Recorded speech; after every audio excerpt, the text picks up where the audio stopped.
Det her det er Emma Eller med hendes eksamensvideo omkring vores spil Paint the World. I starten af vores spil har vi en cutscene, og jeg havde lavet et storyboard helt i starten af spillet, mere for at få etableret en vision, og også for at snakke med vores gruppe omkring, hvordan vil vi starte med at fortælle den her historie, uden at afsløre for meget, da vi vidste, at vi ville bruge environmental storytelling og appellere til det her med, at spilleren selv kan finde ud af, hvad kommer der til at udfolde sig i vores historie, i forhold til, at vores målgruppe jo egentlig er explorers.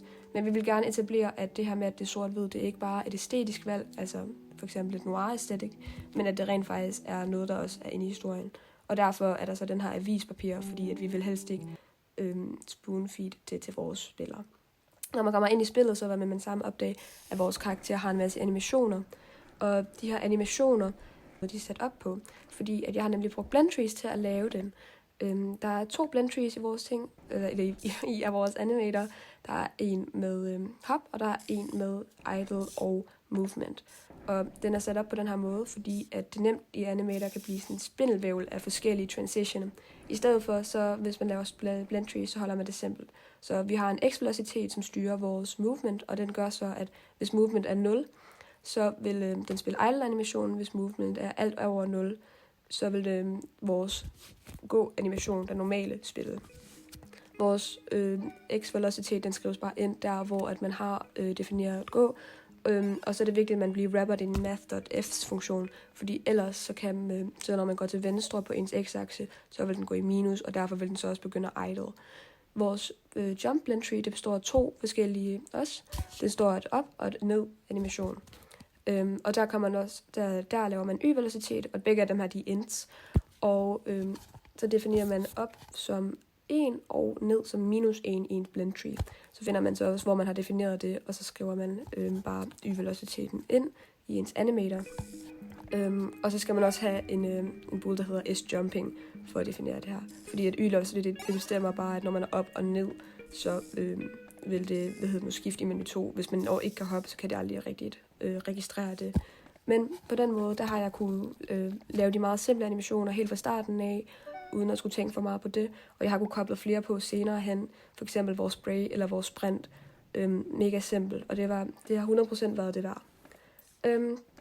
Så når man spiller vores spil, der vil man igen opleve det her environmental storytelling, især når man styrer ned i bakken, da vi gerne vil lave et fysisk point of no return, hvor man kommer ned, og så har man den her sound cue, og så ved man, okay, nu er det ved at blive lidt mere seriøst. Man har allerede haft lidt foreshadowing i forhold til det her alien, noget der findes i den her verden i forhold til en pøl, men på det her tidspunkt, så ved man så, okay, nu begynder det rent faktisk at være seriøst.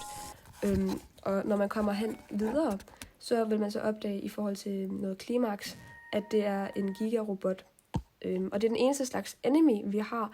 Vi valgte ikke at have enemies med, da vi følte, at vores spil allerede var mekanisk godt uden enemies. Og derfor er den her eneste en. Det var meningen, at den skulle stå lidt ud, og også derfor, vi valgte den som klimaks. Man hopper op på den, eller op til den, og så kan man så se, at den har sådan et slags øje. Og jeg valgte at lave animationen der i centrum, i stedet for at give noget opmærksomhed. Også fordi, at vi gerne vil have den til at ødelægge den her robot.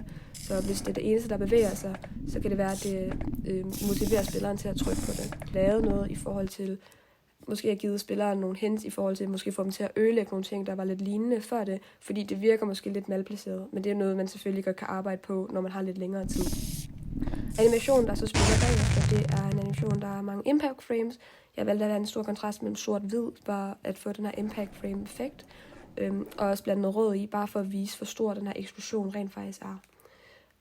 Så når man falder ned, så kommer man til allersidst hen, og så kan man se, at der er en sprayflaske. Og den her sprayflaske, det er en reference til før i vores cutscene, hvor man kommer ind i kasarten.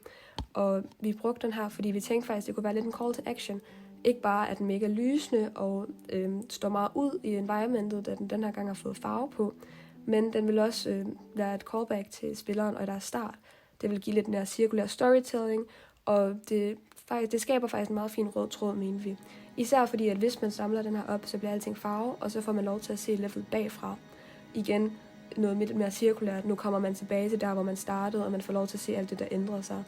Så vi synes faktisk, det var en ret fin slutning, især med de her credits, der kommer som en rigtig god udtoning af vores lille spil.